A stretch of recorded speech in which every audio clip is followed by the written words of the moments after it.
Então hoje nós iniciamos o sexto ponto Lojong, que trata dos compromissos do treinamento mental. Ou traduzindo de uma forma mais sucinta, mais sintética, os compromissos Lojong. Vai ser um capítulo bem prático, na verdade, né? Esse ponto aqui, ele é bastante prático. E como sempre, sintam-se à vontade para contribuir no chat, quem quiser comentar alguma coisa e levantar a mão, fique à vontade. Então aqui o texto raiz do Chikawa, do Geshe Chikawa, diz: treine constantemente em três princípios básicos. Quais são esses três princípios básicos? São, primeiro, não transgredir os compromissos do treinamento da mente. Então, uma vez que a gente se comprometeu com isso, se faz sentido para nós, né, vamos tentar manter uma constância, senão o treinamento não funciona. Como qualquer tipo de exercício, né? O segundo ponto, não ser negligente. Então, não ser displicente, negligente, relapso com esse tipo de treinamento. Senão, isso já é uma transgressão dos compromissos. E o terceiro, não cair na parcialidade. A gente vai ver mais o que que é essa parcialidade. Mas acho que até vocês conseguem ter uma ideia, né? Que a parcialidade em termos budistas, ela trata muito de nós percebermos o mundo, percebermos as coisas, nos relacionarmos com seres apenas sob a ótica iludida, a ótica deludida de um eu autoexistente, de um eu inerente, de um eu independente, né, de um eu separado. Então, isso já é uma forma de visão parcial. E a partir daí, então, eu vou julgando aquilo de acordo com os meus kleshas, com as minhas perturbações mentais. Então, é aquela visão que é uma visão contaminada pela ignorância, uma visão contaminada por avidya. E aqui, então, o Togsmed Zangpo, ele vai comentar esses três pontos aqui. Então, esse primeiro ponto, não transgredir os compromissos. Evite dizer a si mesmo que você é um praticante Lojong que pode ignorar preceitos menores. Em vez disso, com a intenção de treinar a mente, guarde todos os preceitos que você adotou. Não pensar que talvez essa prática ou que talvez esse ensinamento seja muito básico para mim e eu não precise disso. Desde os votos de libertação individual, da libertação individual, até os compromissos do Vajrayana, até os compromissos com o Tantra. E não permita que eles diminuam. Então, se a pessoa tomou um voto Vajrayana, por exemplo, e esse é um grande problema hoje em dia, se ela toma um voto tântrico, isso não significa que, de repente, agora ela pode jogar todos os princípios e preceitos do Mahayana fora. Inclusive, também os princípios e preceitos, muitos desses princípios e preceitos do Hinayana também, do Theravada, né? Não devem ser jogados fora, porque toda essa base da disciplina, o alicerce ético, ele está lá, ele está presente nos dois veículos, no Hinayana e no Mahayana. E no ponto mais aprofundado, em termos de prática do Mahayana, que é o Vajrayana, esses preceitos eles devem continuar a ser observados, não há uma mudança aqui. De repente, no Mahayana, eu era aconselhado a ser vegetariano, só dando um exemplo. Mas aí no Vajrayana eu não preciso mais, porque agora eu purifico todas as coisas com a minha prática. Então, não haveria mais problema em me alimentar de algo que causa dano aos seres sencientes, né? A gente vê esse tipo de argumento distorcido aqui, né? Uma perversão do Dharma, uma perversão do Mahayana, quando as pessoas então começam a achar que o Tantra, o Vajrayana é um oba-oba, é um atalho, e que a partir desse atalho, então, você pode fazer tudo o que você quiser, e essa é a sua única lei. E você não precisa mais realmente observar os princípios e preceitos do Mahayana. Você não precisa mais se dedicar à prática das paramitas, você não precisa mais tentar cultivar shamatha, a meditação da tranquilização mental, e vipassana, a meditação analítica. Você não precisa mais se preocupar tanto assim com bodhicitta. E aí, esse é o caminho para a destruição. Né? A partir do momento que esses princípios e preceitos são abandonados, que toda a base do caminho é abandonada, esse é o momento que a pessoa cai. né? E aí que o Dharma vira um anti-Dharma.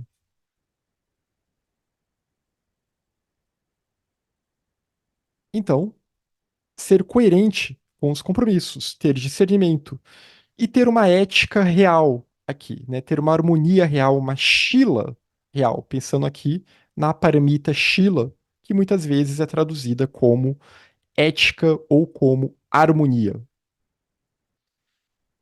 O segundo ponto aqui, evite todas as formas de comportamento negligente, a fim de demonstrar aos outros que você não tem autoapreço, como derrubar árvores poderosas. Aqui ele dá alguns exemplos, né, que a pessoa ela adota algum tipo de comportamento estranho, algum tipo de comportamento negligente, muitas vezes até mesmo para mostrar que ela já é desapegada, que ela já não tem mais o apego ao seu senso de eu, o apego à sua reputação, ou o que quer que seja.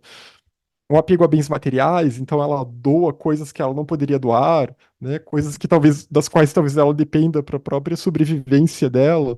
E aqui ele dá o exemplo, né, você derrubar uma árvore antiga ou poderosa que vai causar dano, mas que ela é bonita, e aí você derruba apenas para mostrar que você não tem apego àquilo, né? De novo, é uma distorção mental aqui, né? Uma perversão do que seria o real desapego. Ou fazer amizades com companhias inadequadas, né? Se cercar de companhias inadequadas, em ambientes inadequados e daí por diante, o que também na literatura budista a gente sempre vê como algo problemático, como que a pessoa ela acaba por se contaminar, assim, contaminar talvez não seja a melhor das palavras aqui, ela se deixa influenciar, na verdade, né, por essas companhias. É aquela coisa, você entra num ambiente que está todo mundo dominado por aquela determinada perturbação, e se você já tem uma tendência àquela perturbação, aquilo vai ser estimulado em você, né? Então, é muito mais fácil você se contaminar com elas do que você mudá-las nesse sentido. Tome cuidado para não entrar em conflito com o exemplo dos mestres da tradição Kadampa, fundada nos ensinamentos de Geshe Druntompa, no monastério Radreng. Então, aqui eu acho que eu não tenho nenhuma imagem do Druntompa. Ah, tem sim aqui, né? Temos essa imagem aqui logo abaixo, na coluna da direita, né? Druntompa, que foi esse grande fundador da escola Kadampa, da tradição Kadampa. Então, não entrar em conflito no sentido de não entrar em contradição, no sentido de não distorcer os ensinamentos da linhagem Kadampa, que depois vai desembocar, séculos mais tarde, na linhagem Gelugpa, de Jetson Kappa. Aquele exemplo que eu dei, que eu acabei de dar aqui sobre o Tantra, né? É um exemplo. A tradição Kadampa ela tinha todo um cuidado, e em parte ela surge justamente a partir da necessidade de reformar o Dharma no Tibete, porque o que havia de Dharma lá estava degenerado, né? O Tantra estava sendo mal utilizado e banalizado. Então a escola Kadampa ela vai ter todo um cuidado de resguardar o Tantra. Tanto que a gente não vê muitos textos Kadampa falando abertamente do assunto, né? Então, todo esse cuidado e a ênfase na senda graduada, a ênfase nas paramitas, né, que é o Lamrim, tudo isso, ou Lamrim, né, tudo isso então, e o Lojong junto do Lamrim, como um complemento ao Lamrim. Então, tudo isso faz parte dos ensinamentos da escola Kadampa.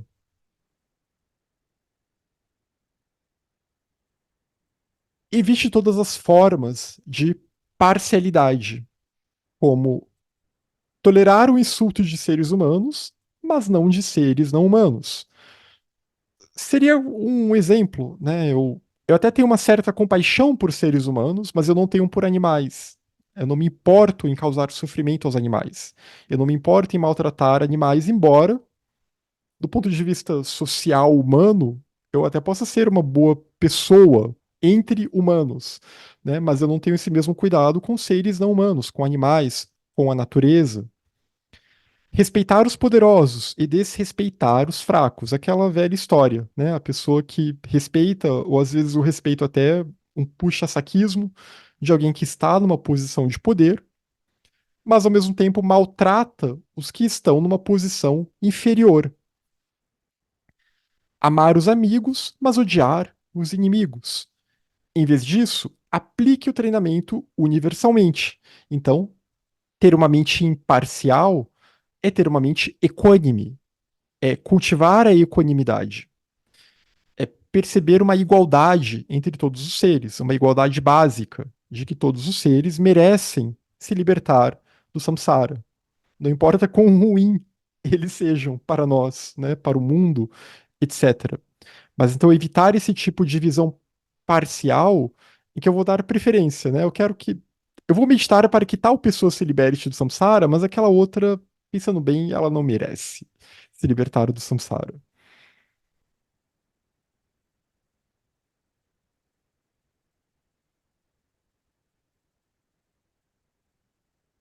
O Pedro comentou, a questão da parcialidade também serve para pessoas que respeitam e amam os animais, mas não gostam de seres humanos. Sim, sim, isso vale para todos, né? Mude sua atitude, mas permaneça natural. Então, transforme sua atitude de autoapreço em uma atitude de bondade para com os outros, garantindo ao mesmo tempo que suas ações corporais e de fala estejam em harmonia com as de nossos companheiros do Dharma. Então, evitar o autoapreço. Esse autoapreço aqui é uma tradução que eu coloquei, né? Mas que a gente pode pensar que o apego ao eu, o egoísmo. Então, mudar essa atitude e transformar numa atitude de bondade, uma bondade amorosa, que a gente vê tanto nos textos, né? Um ponto muito importante do ensinamento Mahayana. Então, cultivar essa bondade amorosa para com os outros e garantindo, assim, que as nossas ações de corpo e de fala, porque aqui ele está falando da ação de mente, em primeiro lugar, né? Então, essas três portas da ação, as três portas do karma, corpo, fala e mente, garantir que essas três estejam em harmonia com a sanga espiritual, mas também com os companheiros, os praticantes do Dharma. Garantir esse tipo de harmonia, principalmente se a gente está num grupo, né? Tentar evitar atitudes aí que vão causar desarmonia no grupo, porque senão isso vai destruir todo o propósito daquele grupo, vai destruir toda aquela prática. E uma das dicas, na verdade, é que a gente seja impessoal, né? É pensar que podemos sempre aprender com os outros, mas é não cair no que às vezes pode ser uma cilada de querer cultivar amizades, entre aspas, muito profundas com os outros, no sentido de que aquelas pessoas elas têm que me agradar a todo momento, né? Elas têm que concordar comigo a todo momento, né? Que é muito o conceito de amizade que as pessoas têm hoje em dia. Então, isso já não é mais imparcialidade, já não é mais impessoalidade. E é muito importante que, principalmente num grupo espiritual e no nosso dia a dia, quando a gente está lidando com pessoas que não são tão próximas a nós, a gente tentar cultivar esse senso de impessoalidade. Diz-se que todas as práticas de treinamento mental deveriam envolver fazer grandes progressos, mas com poucas indicações externas. Amadureça sua mente, portanto, de uma forma que seja imperceptível para os outros. Por que vocês acham que ele está dando esse conselho? Por que, que o Togsmed Zangpo está dizendo isso? Enfim, o Chekawa também diz isso. É uma pergunta que eu estou fazendo para vocês. Por que, que vocês acham que é um problema a pessoa mostrar que ela amadureceu a sua mente? Ou mostrar que talvez ela já esteja num ponto mais avançado? Alguém, alguém consegue inferir qual seria a questão aqui? Por que que há essa necessidade de uma certa discrição em relação à prática espiritual? Diga, Irinice.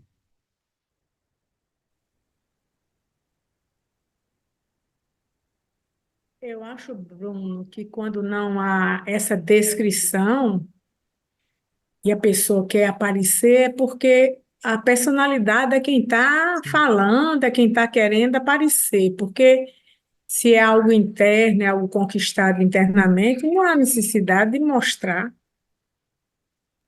não é? É, eu concordo. Eu acho que é muito nessa linha mesmo, né?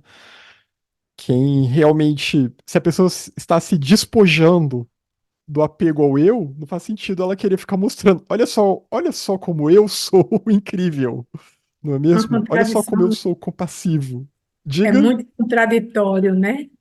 é, é. Isso a gente aí pode até pensar, né, nesses gurus megalomaníacos que aparecem por aí, né, nos vários pseudo-avatares que surgem por aí, isso em todos os movimentos espiritualistas, todas as religiões, né, no cristianismo tá cheio disso, né, no cristianismo exotérico, no protestantismo, no catolicismo, mas também nas vertentes mais místicas, esotéricas do cristianismo também. No budismo também a gente vê figuras desse tipo, a gente vê figuras desse tipo no hinduísmo, e, enfim, no Islã, em praticamente todas as religiões, porque, né, é o ser humano contaminado por avidia, são os kleshas aí se manifestando. Então é muito importante até para a gente avaliar, né, aquela pessoa que fica se mostrando demais, que fica sempre falando das suas qualidades, tem um eu inflado ali, isso é até meio óbvio, né? Mas nem sempre. Ainda mais hoje em dia que a gente vive nesse mundo dos influencers e tudo mais, e todo mundo se exibindo a todo momento, né? Que é aquela forma você se mostra como o melhor e coloca todos os outros para baixo. E assim os outros vão acabar te seguindo, se tornam dependentes de você também. Mas além disso também, é até uma questão de segurança para quem tá nesse caminho, para quem tá na prática espiritual. E essa questão de segurança, acho que ela vai por várias vias. Porque se a pessoa começa a se destacar demais, a se diferenciar demais dos outros, ela vai ser atacada, né?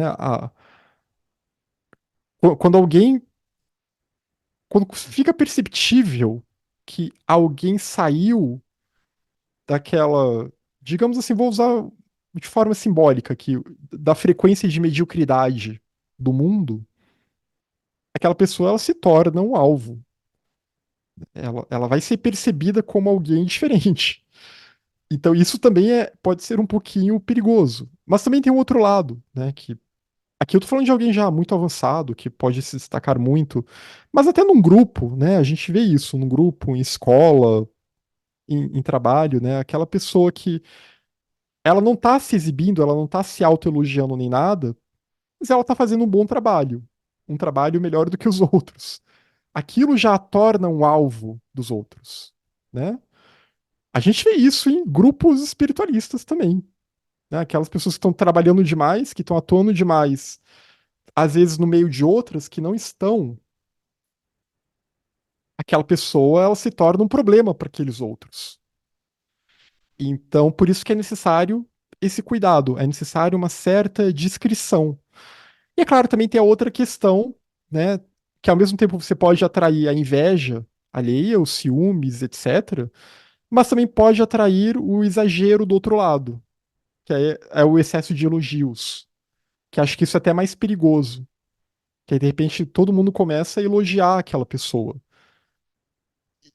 E se a pessoa começa a receber muito elogio, uma hora ela acredita, né? Se todo mundo diz pra uma pessoa que ela é bonita, uma hora ela vai começar a acreditar. Se todo mundo diz pra uma pessoa que ela é inteligente, uma hora ela vai acreditar, né?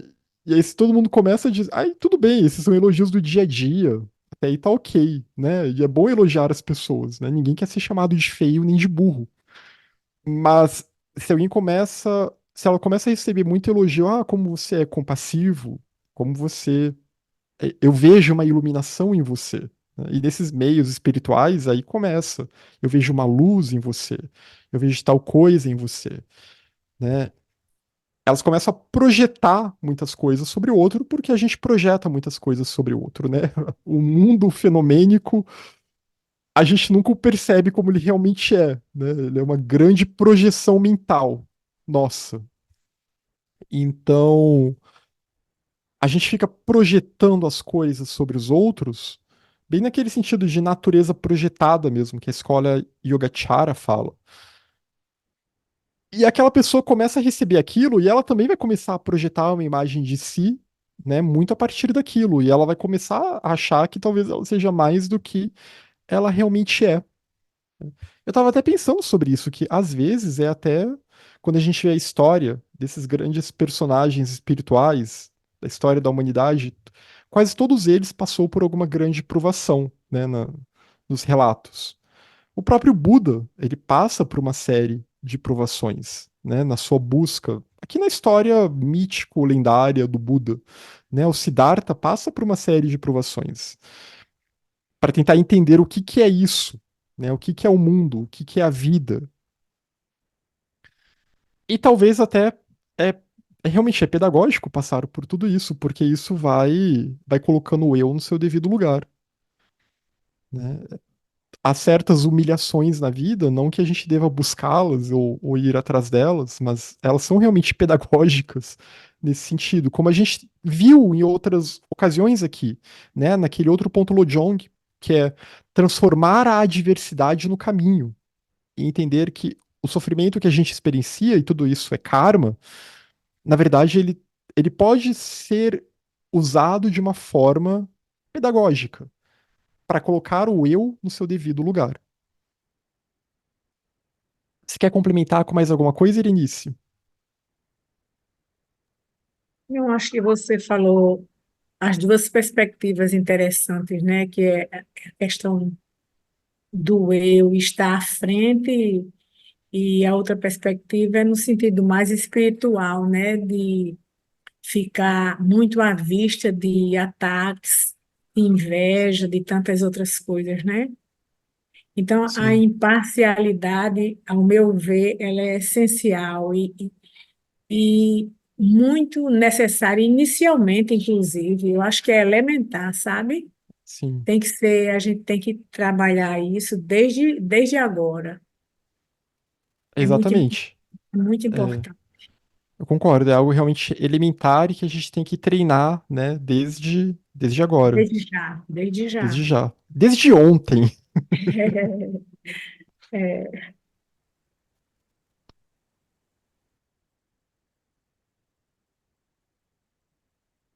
Então, né, amadureça sua mente de forma que seja imperceptível para os outros, né? Aquele conselho esconda a luz, né? Porque pode incomodar os outros. Não fale de membros machucados. Não diga coisas desagradáveis sobre os outros. Seja apontando deficiências como cegueira ou falhas espirituais, ou com uma harmonia comprometida, né? É claro que aqui a gente tem sempre que fazer uma hermenêutica aqui, uma interpretação, colocar no contexto, né? É óbvio que se alguém estiver praticando um crime, a pessoa tem que ser denunciada e tudo mais. Mas, ou se ela estiver promovendo falsos ensinamentos, distorcendo os ensinamentos e tudo mais, né? Se for um estelionatário, mas aqui na vida normal, nas nossas interações normais, né? Todo mundo tá aí no mais ou menos, todo mundo tá aí na luta, todo mundo tem os seus defeitos, todo mundo tem que lidar com seus defeitos.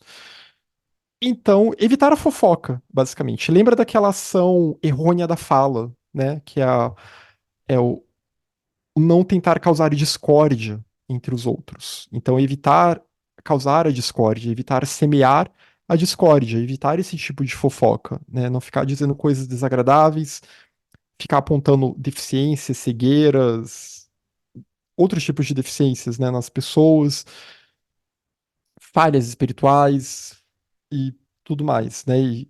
Porque isso também é uma forma de você querer se mostrar melhor do que o outro, né? É um jogo do eu aqui também. Ah, aquela pessoa ela não é tão ética quanto eu, né? Aquela pessoa não pratica tanto quanto eu. E a gente nem sabe, na verdade, né, como que é a vida daquela pessoa. Não pondere as falhas dos outros. Sempre que você vir falhas nos seres sencientes em geral, ou especialmente naqueles que entraram pela porta do Dharma, atribua isso à sua própria percepção impura. Pense que não há certeza de que a pessoa tenha tal falha e acabe com seus padrões críticos de pensamento. No sentido de que a gente sempre atribui uma série de coisas às outras pessoas, né? Uma série de qualidades e defeitos, como a gente vem conversando aqui hoje sobre isso. Mas pensar até que ponto essa pessoa realmente tem essas qualidades ou esses defeitos, ou até que ponto eu estou jogando tudo isso em cima dela. Até que ponto sou eu que estou projetando tudo isso em cima dela, né? Por que que eu não vou com a cara de tal pessoa? Por que que tal pessoa me incomoda? Será que realmente essa outra pessoa tem uma intenção de me incomodar? Ou será que tem algo ali que é muito mais meu do que dela? Né? Tem algo ali de uma percepção minha que interpreta os fatos de tal forma que, né, eu crio toda uma narrativa em relação àquela pessoa que não condiz realmente com quem aquela pessoa é ou com as intenções daquela pessoa. Então, sempre ter uma cautela, é sempre ter um certo ceticismo mesmo, né, e um discernimento acerca dos nossos julgamentos sobre os outros. É sempre ter esse tipo de cuidado. E tendo a ciência de que nós também somos julgados pelos outros a todo momento, né? Também somos alvo das percepções impuras dos outros a todo momento. Todo mundo aqui já deve ter conhecido alguém na vida, um colega de trabalho, ou se voltar lá para a juventude, para a adolescência, um colega de escola, que a interação não dava certo, né? Aquela pessoa simplesmente não facilitava. E na nossa memória a gente pode pensar, mas eu não fiz nada, eu não falei nada. E aquela pessoa automaticamente já não ia com a minha cara. Então a gente tomar muito, muito esse tipo de cuidado, né? Tendo esse tipo de ciência, nós, como estudantes do Buda Dharma e como pessoas que tentamos praticar o Buda Dharma, que tentamos nos aproximar, que buscamos um estilo de vida budista, então a gente tentar ter esse tipo de discernimento aqui, né, de não cair nesses jogos, que em geral são construções da nossa mente, são projeções da nossa mente, muito mais são as paranoias do dia a dia, etc., muito mais do que realmente algo condizente com a realidade. Mas é claro que também a ideia não é que a gente vire pessoas ingênuas, né? Lembra que o budismo sempre vai falar cuidado com as companhias e sempre avaliar bem os nossos motivos, os motivos dos outros e sempre, né, evitar se colocar como uma vítima dos outros. Sempre assumir a nossa própria agência aqui. Sempre assumir que nós somos os senhores do nosso próprio karma.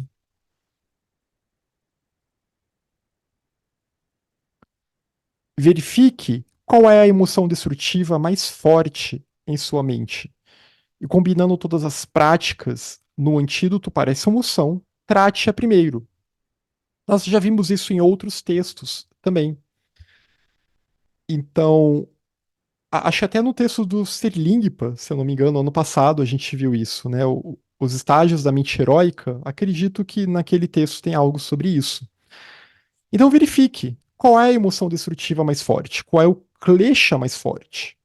Se a gente parar para fazer uma autoavaliação, eu acho que a gente consegue identificar qual seria aquele, aquele vício, aquela perturbação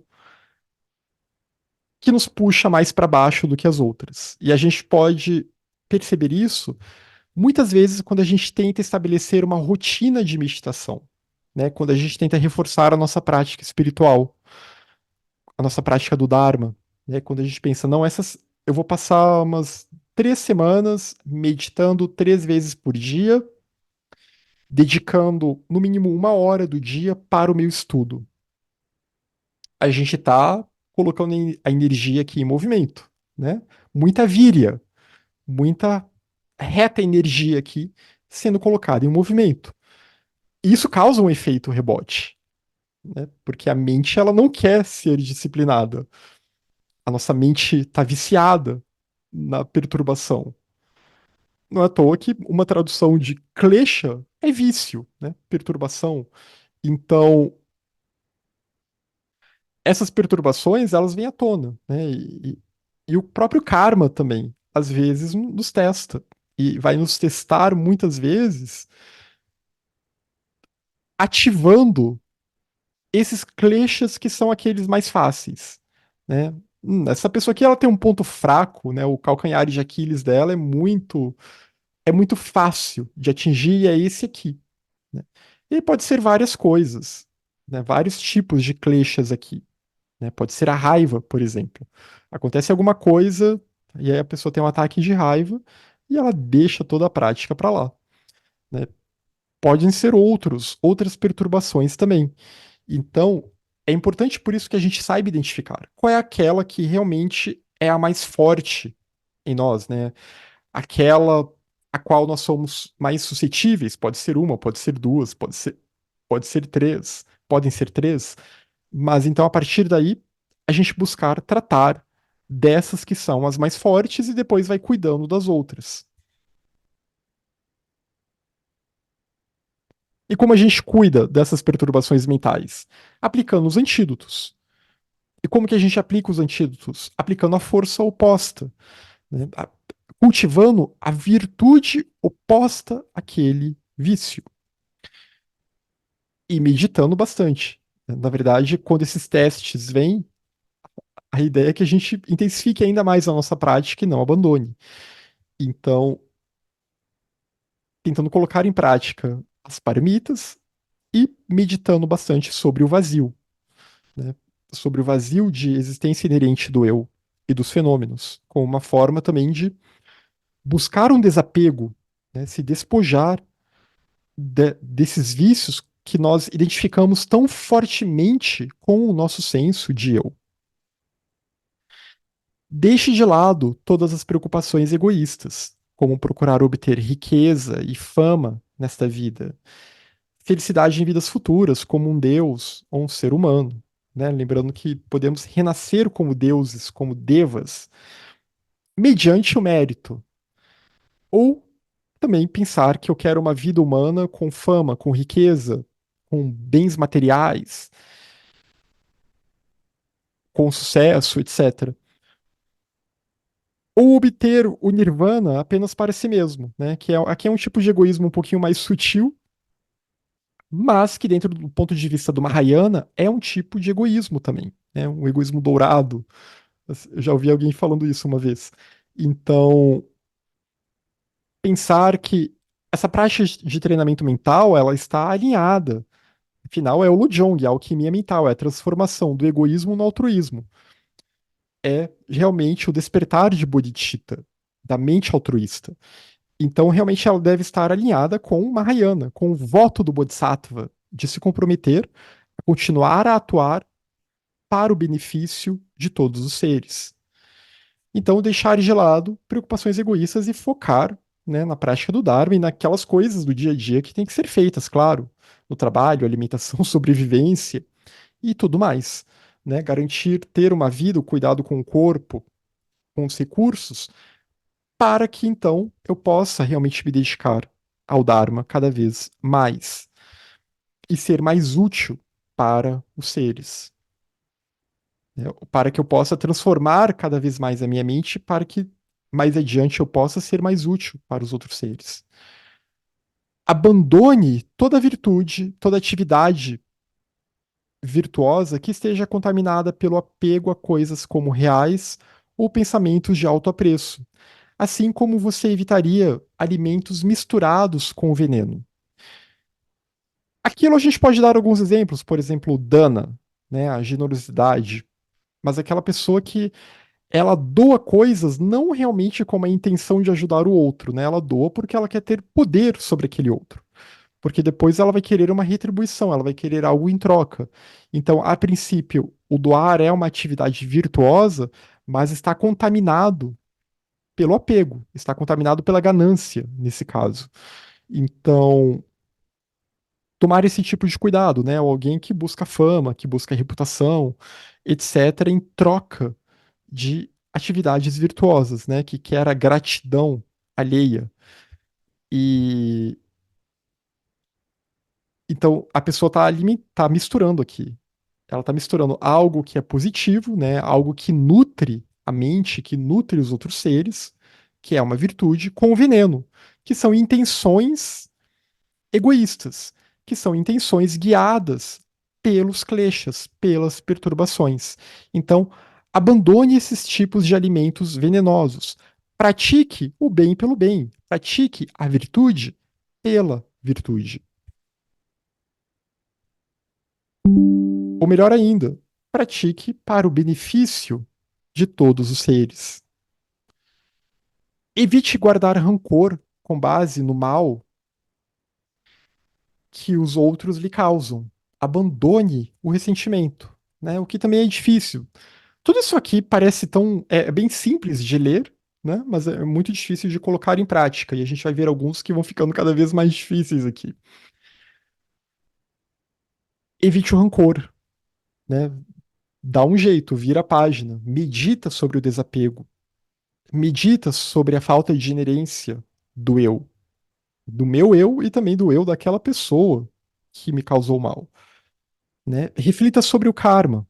Pense que todas as situações difíceis que vêm na vida, elas são, elas ocorrem na dependência do nosso karma. E tentar então transformar esse tipo de adversidade num aprendizado. E assim, talvez seja uma forma de superar o rancor e não ter o ressentimento, né? Porque como que eu vou ter imparcialidade, impessoalidade se eu ainda tenho ressentimento? Mas é claro, se aquela pessoa continua fazendo mal, né? Não é ideal nutrir o ressentimento, mas também não é ideal ficar perto dela. Então, aí é necessário um tipo de afastamento, né? Lembrando que aqui o que a gente tem sob controle aqui é a nossa mente. Como que a gente reage, como que a gente age. A gente não controla as mentes dos outros.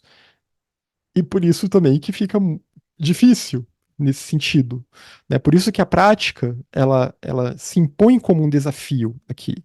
E por isso que a mente ela tem que ser muito bem treinada, porque a gente pode controlar a nossa, mas as dos outros não. E a gente vai ter que lidar com a gente lida com várias outras mentes perturbadas no nosso dia a dia. Então vamos tentar não contribuir ainda mais para a perturbação coletiva. Não ataque em retaliação. Quando outras pessoas falarem mal de você, não responda com palavras duras, com a intenção de magoar, e não rotule o infortúnio como uma recompensa justa. Então, evitar a retaliação, né? E isso também demanda um treinamento da mente muito bom, demanda que a gente realmente tenha uma constância na nossa prática meditativa, para que a gente tenha uma certa serenidade ao lidar com tais situações. De forma, então, que a gente não vai tentar retribuir na mesma moeda, né? A gente pode tentar dialogar, pode tentar desescalar o conflito. E pensando que não há um eu a ser ofendido, né? Porque a gente toma ofensa, o Shantideva ele fala isso no Guia do Estilo de Vida do Bodhisattva, né? Palavras não vão destruir o meu eu, porque afinal esse eu nem existência inerente tem, ele é vazio, né? E a mente não pode ser destruída por palavras, né? O fluxo mental, o contínuo mental, ele é indestrutível. Então, nada pode ferir a mente. Então, não tem por que se ofender por palavras. A gente se ofende devido ao nosso apego ao eu, devido ao poder da ignorância, devido ao senso de separatividade. Mas evitar, então, e tentar ter esse tipo de pensamento, né? Tentar voltar a mente para o vazio de existência inerente. É claro que a gente nem sempre consegue, né? Não somos bodhisattvas ainda, mas tentar, então, refletir sobre aquela situação, né? E entender que essa pessoa que pode estar falando mal da gente, por exemplo, ela também está gerando um karma ruim para si, né? É a ação errônea aqui da fofoca, de novo, do semear a discórdia, a ação errônea da fala. E não rotule, então. Se ela sofrer algum infortúnio, a gente sabe que isso é um karma negativo, assim como o fato de sofrermos esse tipo de ação também é um karma negativo nosso, né? Estamos sofrendo aqui a consequência de algo. Mas o fato é não rotular o infortúnio alheio como uma recompensa justa, né? Foquemo-nos no nosso próprio karma e não pensar que tal coisa ruim aconteceu com aquela pessoa que a gente sabe que é ruim, não soltar aquele bem feito, né? Porque às vezes a nossa mente ela quer soltar aquele bem feito. Aliás, ele vem, né? Quando acontece alguma coisa com alguém que a gente não gosta ou com alguém que é notoriamente uma pessoa ruim, né? Um criminoso ou, né, alguém que cometeu atrocidades, etc. Se acontece alguma coisa ruim, a gente pensa, é bem feito, né? Olha só, olha o karma. Mas, por outro lado, a gente vê uma série de pessoas cometendo toda sorte de ações ruins no mundo e não acontece nada com elas, aparentemente. Tem até aquele ditado que falam, né, que vaso ruim não quebra, que às vezes essas pessoas que são notoriamente terríveis, que cometeriam atrocidades, etc., às vezes elas vivem até 90 anos, 100 anos de idade, né? E há outras pessoas que talvez fossem mais úteis para o mundo, né? Talvez fossem mais bondosas, etc., não vivem tanto assim, né? Mas é porque a gente não conhece os meandros do karma. Nós não conhecemos os meandros do karma. A gente não sabe o que se passa no íntimo daquela pessoa, né? Os sofrimentos com os quais ela tem que lidar.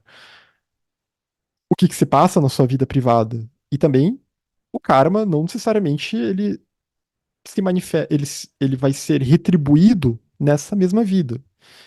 Em geral, as consequências elas virão nas próximas vidas, né? Então, porque a gente é sempre essa mistura de karma negativo e positivo, de mérito e demérito. E às vezes uma pessoa ela tá numa posição de poder porque ela teve um grande mérito kármico que facilitou com que ela chegasse nessa vida, a essas posições, mas aí ela comete uma série de ações errôneas, uma série de ações danosas, e obviamente essa posição ela se perde nas próximas vidas. E fica sempre nesse jogo, né, de mérito e demérito. Aí quando ela tá numa posição desprivilegiada, aí ela vai pensar de novo nas virtudes. Aí quando ela recupera uma posição privilegiada, ela esquece as virtudes e vai fazer bobagem. E a gente fica nesse jogo. Então, a ideia aqui é a gente realmente ter uma convicção no karma que permita com que, mesmo nos momentos bons da vida, naqueles momentos que a gente pode jogar tudo pro alto, porque tá tudo muito bom, mesmo nesses momentos, a gente não se iludir, né? E não deixar de lado os princípios e preceitos, e não acabar se envolvendo com uma série de ações danosas que vão cobrar o seu preço depois, né? Como a gente vê quando se fala do renascimento como um deva, né, que eles têm tantos deleites que eles se esquecem de praticar o Dharma e depois eles acabam queimando esse mérito e caem num renascimento inferior. Então, tomar esse tipo de cuidado e não ficar desejando mal pro outro, né? Não pensar que, olha só, essa pessoa tá sofrendo os efeitos do karma, hein? Porque a gente também está, né? A gente também vai sofrer muitas coisas ainda nesta e nas vidas futuras. Afinal, essa é a primeira nobre verdade acerca do samsara. Não fique à espreita, portanto. Não fique pensando no mal que os outros lhe causam, enquanto espera por uma oportunidade de retaliar, né? Então, não ficar aquela pessoa que está na moita, né? Eu estou só esperando, eu já estou planejando a minha vingança aqui. Eu estou planejando a minha retribuição. Porque isso se relaciona com uma ação errônea da mente, que é a malícia ou o mal querer, né? Você está maquinando algo ali para destruir aquela pessoa. né? Não só você está desejando o mal, como você já está esperando a oportunidade certa para dar o bote, né? Para atacar. Então, não ficar à espreita, realmente supera o rancor, né? Volta para aquele ponto anterior, não guardar rancor. E é claro que isso é muito difícil em determinadas situações, em outras não, em outras isso é fácil, né? Vai depender muito. Mas é necessário treinar a mente para isso. Não atinja um ponto vulnerável. Não age de uma forma que cause dor às mentes dos outros, como expondo as falhas ocultas das pessoas ou recitando os mantras à força vital de seres não humanos. Então é no sentido de. É claro que sem querer, a gente às vezes pode ofender alguém, né? Pode atingir um ponto fraco aí de uma pessoa porque a gente falou algo que não era a nossa intenção, mas que ofendeu aquela pessoa. É claro que isso acontece. Mas aqui é naquele sentido de realmente não buscar conscientemente fazer aquela pessoa sofrer com as suas palavras, né? Não usar palavras abusivas, palavras agressivas. Uma outra, que é uma outra ação errônea da fala. Então, evitar esse tipo de ação errônea. Não ficar expondo as falhas em público dos outros, né? Ou falhas que aquela pessoa, ela sabe que ela tem, mas ela não fala daquilo, e você vai lá e espezinha aquela pessoa, né? Bota o dedo na ferida, sem que aquela pessoa tenha pedido por aquilo, sem que ela tenha solicitado, né? Uma coisa é a pessoa falar, não, diga francamente o que você acha. Mas se a pessoa não pediu, então não exponha.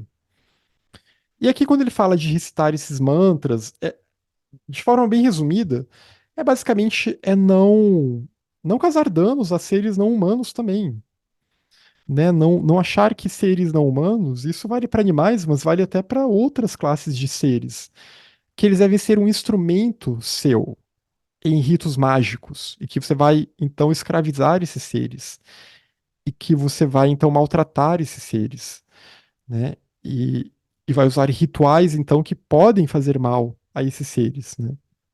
Que dirá também de seres humanos, obviamente, não fazer mantras contra pessoas, contra animais, contra devas, contra ninguém.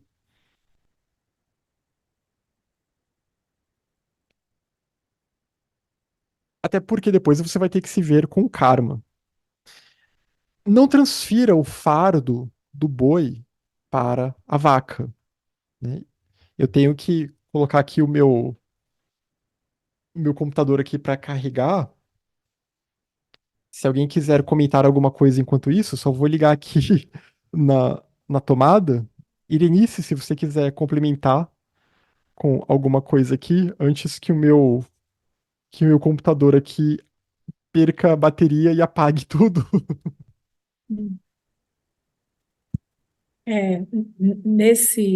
Nessa frase, evite o comportamento negativo e transferir tortuosamente para outros qualquer responsabilidade ou culpa que seja sua por direito. Então, isso é péssimo, né? A gente ter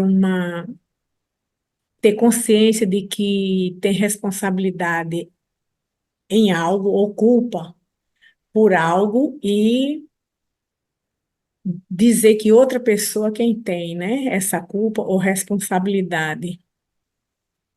Então, isso é bem comum, de certa maneira, porque às vezes a pessoa é tão imatura emocionalmente, talvez, ou seja, ou pode ser os kleshas, né, Bruno, de não assumir a responsabilidade de algo e sempre estar culpando externamente o outro.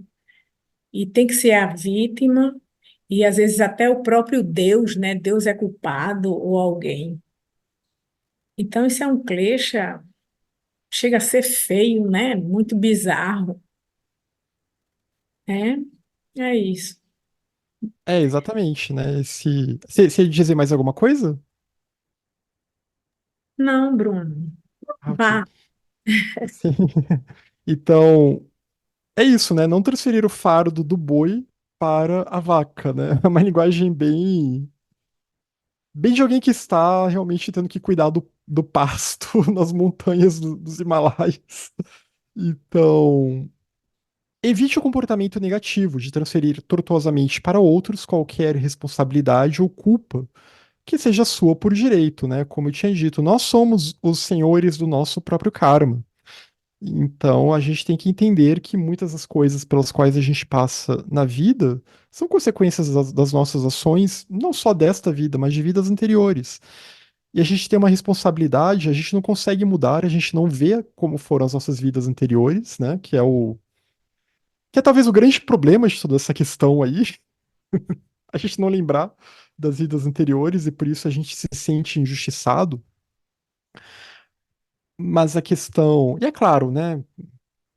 É complicado chamar karma de justiça. Karma é interdependência, são as ações numa interdependência que geram consequências, né? É mais uma lei natural, como a gravidade, e mas de qualquer forma, então evitar jogar a culpa no outro, porque isso acaba sendo uma certa negação da nossa responsabilidade, né? Isso tira a nossa própria possibilidade de darmos um novo rumo para a nossa vida, né? De mudarmos as nossas atitudes mentais, por exemplo, né? Se a gente sempre joga a responsabilidade para o outro.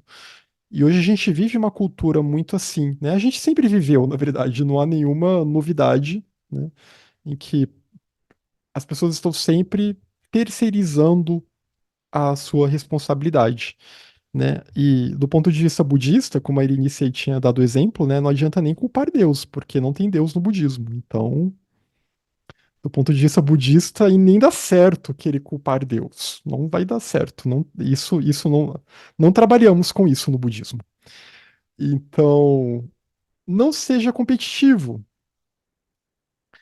Evite quaisquer pensamentos e ações focados na aquisição, por vários meios, de bens que sejam mantidos em comum, né? Então, não ter aquele senso de competitividade de que eu quero aquilo que é do outro, né? Porque isso já é um tipo de pensamento ligado ao apego, né? Ligado ao klesha do apego e da ganância também. E isso é bem o contrário da generosidade, né? O bem o contrário de dana. Então, não ser competitivo em relação ao outro. É claro que a gente pode pensar, talvez, uma competição interna, né? Ser competitivo em relação a nós mesmos. Quais são as metas que nós estabelecemos e aí tentar superar essas metas, tentar alcançar essas metas e conseguir ir além, né, na nossa prática espiritual. Isso tem tudo a ver com víria, tem tudo a ver com, né, usarmos bem a energia. Isso tá ok, se a gente pensar na competitividade nesse sentido, né, de buscar realmente derrotar os kleshas, buscar derrotar os vícios e tudo mais. É bem saudável pensar nesse sentido, né? Como a gente vê outras literaturas que falam, né, que alguém que busca o caminho espiritual tem que ser como um atleta, né? Um atleta espiritual, né? Um atleta do Dharma. E isso é importante. Mas até para a gente não cair num estado de torpor, de moleza, de preguiça, mas não querer ficar competindo em termos de questões materiais, né? Querer competir nesse sentido de tomar aquilo que é do outro, querer se mostrar numa posição acima do outro. Não execute mal os ritos. Assumir a derrota dos outros por desejar a própria felicidade suprema ou treinar a mente, a própria felicidade suprema é no sentido só a sua felicidade, né? A felicidade egoísta. Então, seria no sentido de que tá tá praticando aquilo que os textos falam, de não, eu vou carregar o sofrimento dos outros. Mas no fundo eu quero só a minha iluminação. No fundo, a minha meta, a minha intenção, a minha motivação não é tão mahayana assim. Eu tô fazendo isso só para avançar no caminho. E eu tô tentando pacificar a minha mente só para me libertar do samsara de forma individual, né? Não estou preocupado aqui com os outros. Influências prejudiciais e doenças é como, então, assumir tudo isso e treinar a mente para pacificar demônios, influências prejudiciais e doenças, é como praticar um rito mundano para evitar o infortúnio. Seria como se de repente eu tô invocando o espírito da natureza e tô querendo fazer uma troca. É nesse sentido que ele está dizendo aqui, né? Que eu vou praticar, é uma intenção distorcida no sentido que eu vou praticar o Lojong, eu vou praticar Tonglen, né? Vou colocar os seres dentro do meu coração e depois eles para fora, imaginando eles bem, mas eu tô fazendo isso porque eu acho que isso vai me garantir bens materiais numa próxima vida. Isso vai me garantir felicidade mundana. Isso vai me garantir reputação. Eu tô fazendo isso muito com essa motivação, né? Com esse tipo de motivação egoísta. E isso acaba que eu tô derrubando aqui a real motivação do Mahayana. Porque se a motivação não tá muito clara na mente, por mais que eu esteja até praticando coisas aparentemente ok, essa motivação não clara na mente, ela vai perdurar ali, né? E uma hora o rei fica nu. Uma hora as máscaras caem.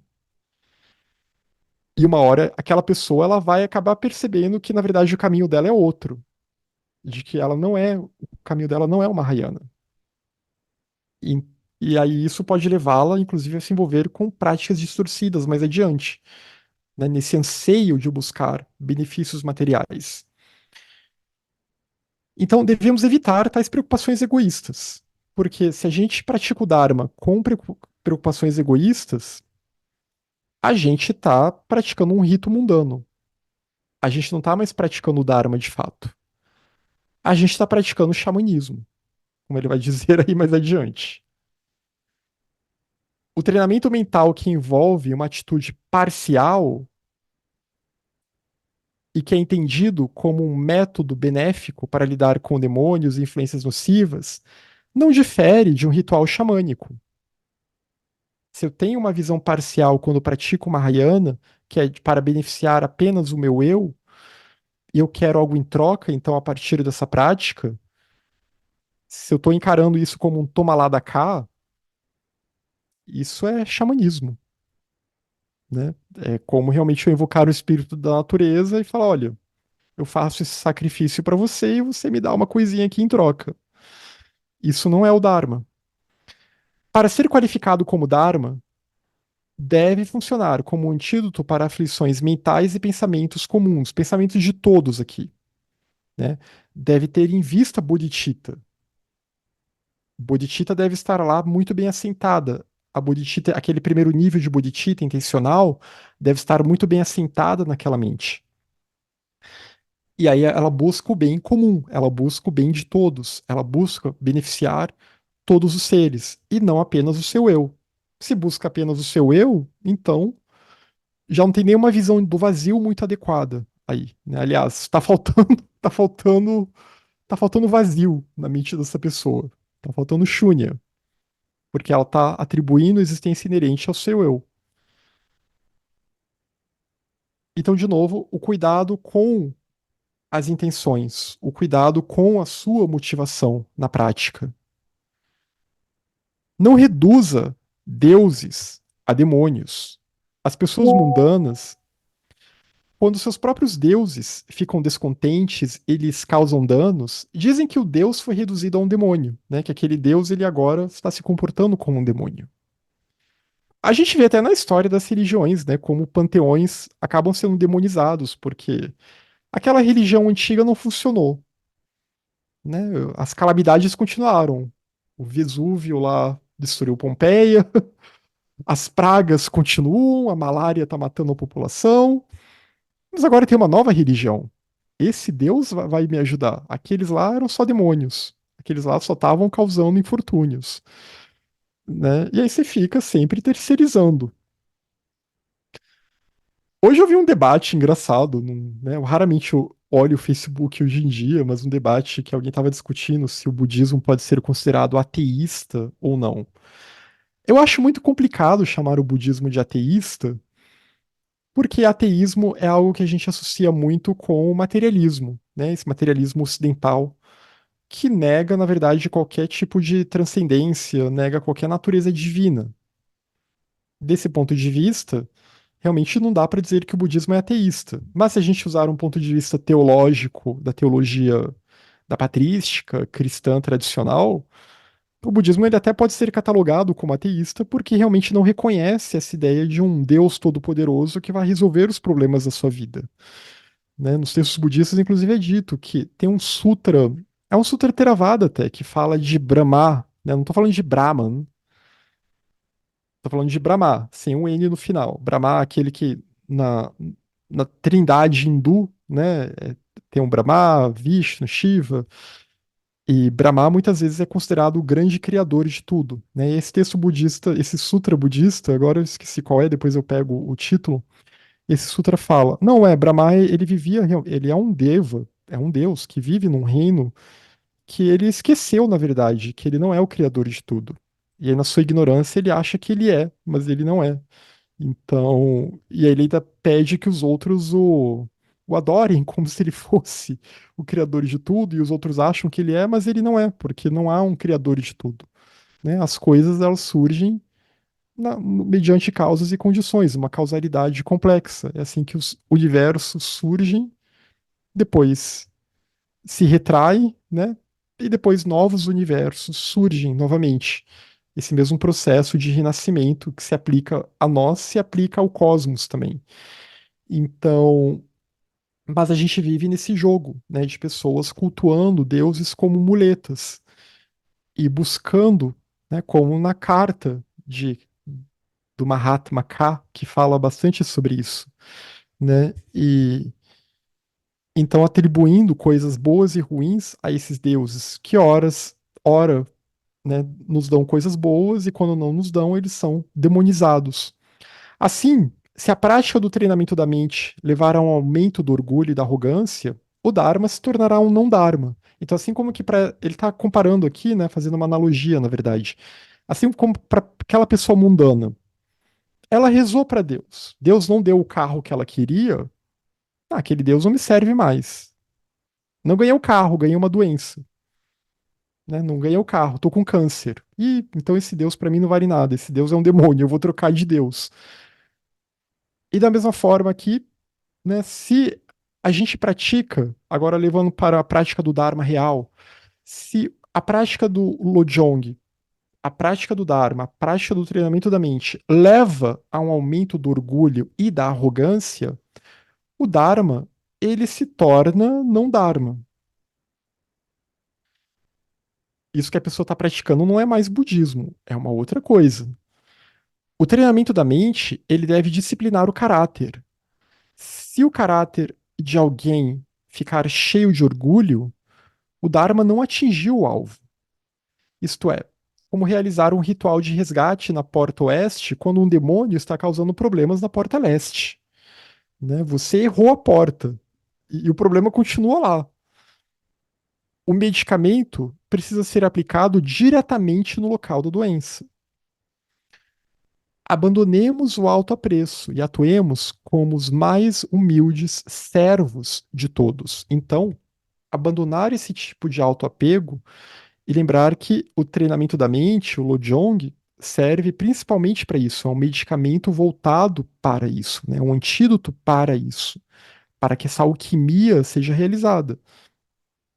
Se eu estou ficando apenas mais arrogante, orgulhoso, cada vez mais apegado às minhas opiniões, né, me ofendendo com qualquer coisa porque as pessoas não estão concordando comigo, se eu me afeto emocionalmente quando alguém me questiona ou demonstra ter uma outra opinião, essa prática de treinamento mental não está funcionando.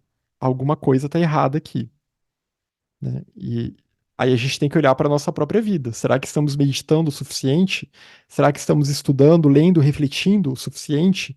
Será que estamos tentando ter uma contínua lembrança, um foco adequado, uma plena atenção adequada? Será que estamos suficientemente vigilantes? Porque a gente vê, eu acho que todo mundo aqui já deve ter visto pessoas nesses meios espirituais, e aqui eu incluo o budismo também, porque eu já vi isso muito, né? Que pessoas que elas estão sempre nos centros e estão debatendo, etc. Mas a impressão que dá é que quanto mais elas se envolvem com esses assuntos, mais perturbadas e doidas elas ficam. E a gente vê isso bastante. Tem alguma coisa errada aí. E o que que está errado? Né? E muitas vezes o que está errado é justamente isso. É essa questão, é esse alto apreço, né? Que aí a pessoa ela não consegue ter o mínimo de despojamento de si própria. Ela busca tanto se melhorar, né? Melhorar esse eu e acaba inflando esse eu, né? A ideia não é tanto melhorar o eu, é perceber que ele é vazio. Não tem um eu aqui. Deixa eu ver algumas coisas no chat, a gente já está quase terminando aqui. A Carol comentou: acompanhando esse estudo dos 7 pontos Lojong, dá para entender quando falam que existem poucos mestres, poucos Mahatmas. Não é brincadeira, não. Não é mesmo, né? E não é, porque a gente vê aqui, ao mesmo tempo é simples em termos, né? Dá para entender aqui. A gente não tá lidando com cosmogonia gnóstica aqui, né? Eu não tô falando das 5 luzes, de Barbelô. E mesmo do ponto de vista budista, hoje a gente não está falando da filosofia madhyamika, propriamente dita, né? A gente não está lidando com contextos que dizem que é e não é, nem é, nem não é, nem não, não é, nem não é. A gente não está falando que não há nada é produzido, né? Que a gente não está falando dos meandros do funcionamento do contínuo mental, da fenomenologia budista, do Abhidharma. A gente está em algo que é bem prático, na verdade, né? Que quando a gente bate o olho, é simples, de certa forma, para entender. Mas para colocar em prática, é muito difícil. É bastante difícil. E que às vezes ficar debatendo a filosofia madhyamika, como alguns budistas de internet gostam de ficar fazendo, para mostrar como eles entenderam o Dharma, é até uma fuga mais fácil do que colocar isso aqui em prática. É claro que se a pessoa não coloca isso em prática, ela não vai entender a madhyamika de verdade. Porque sem isso aqui não tem vazio.